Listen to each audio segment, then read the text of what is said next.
What's up, YouTube? This is a response video for Jose, and this is also going to be kind of a what's going on with the Caddy and the Bronco and the Chevy. But one of the subscribers, Jose, had a question, and I think I can answer it. But we'll get to that in just a moment. Of course, here's the Caprice. Gonna be driving it. It's filthy. It's been sitting in the garage for a couple of weeks, so gotta clean it up and stuff. We'll be working on the Caddy today, and the big thing we're doing is we're gonna be moving this, throwing this away, because this is just absolutely wasted. You can see where the bumper here has been pushed back.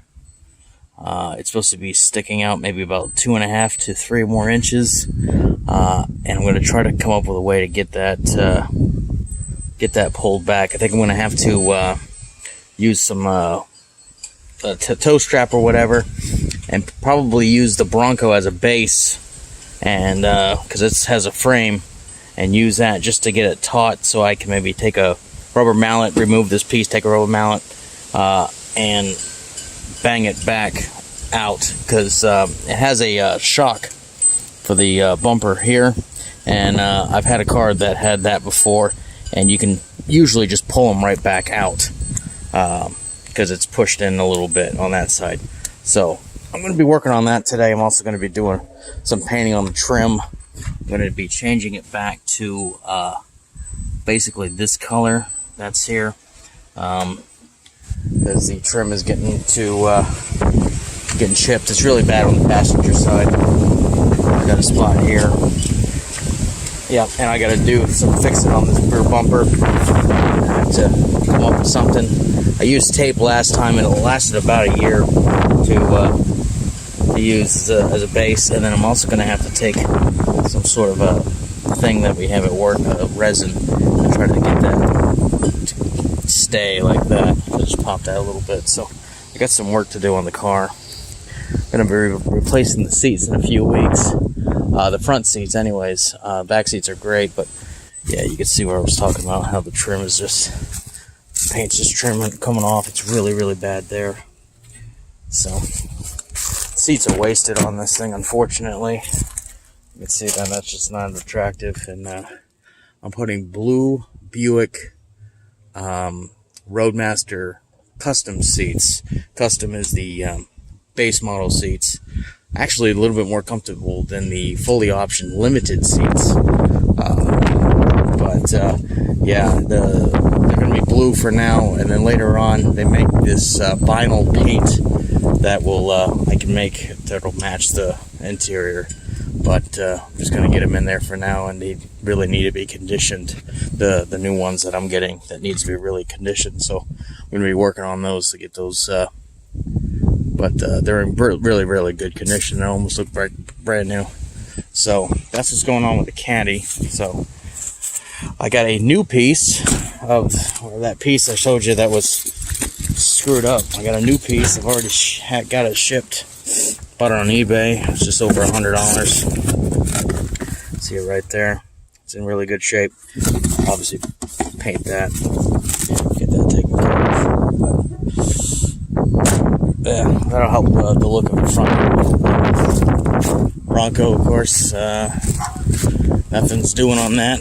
Probably won't have anything on that until October, November, when I pull it into the garage.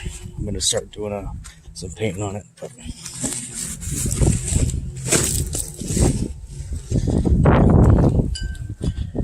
had a bad storm the other night and blew part of the cover off. Got to get that fixed. All right, yeah. Let me go over here and oh yeah, and this trim too is a little loose. I'm gonna get that tightened up. All right, so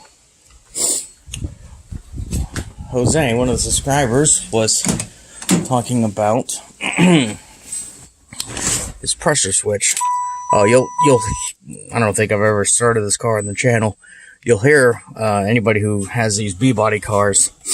They have that starter that sounds like a truck starter. Well, when I had the motor redone back in 2015, my starter went out, so I had to get them I replaced it with a Corvette starter, so you'll hear that. It sounds a lot better.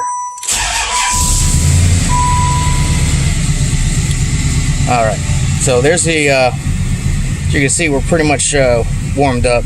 There's the oil pressure gauge there, and that's about where you want it. That's the happy spot, right into these, between these arches here. Go up a little bit. So,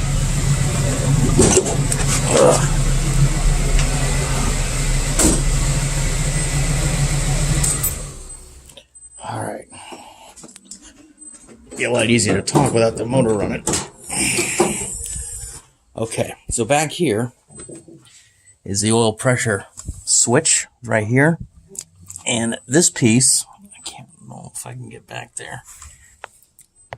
It's a little longer.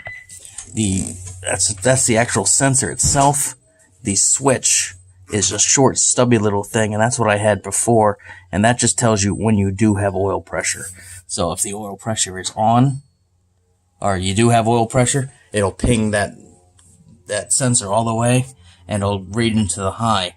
The longer ones here are the actual sensor, and it'll tell you where your oil pressure is, high, low, or in the sweet spot. So that should answer your question, I hope. So, all right, guys, that's it. We're gotta get cracking on some of this stuff I gotta get done. So, thanks for watching.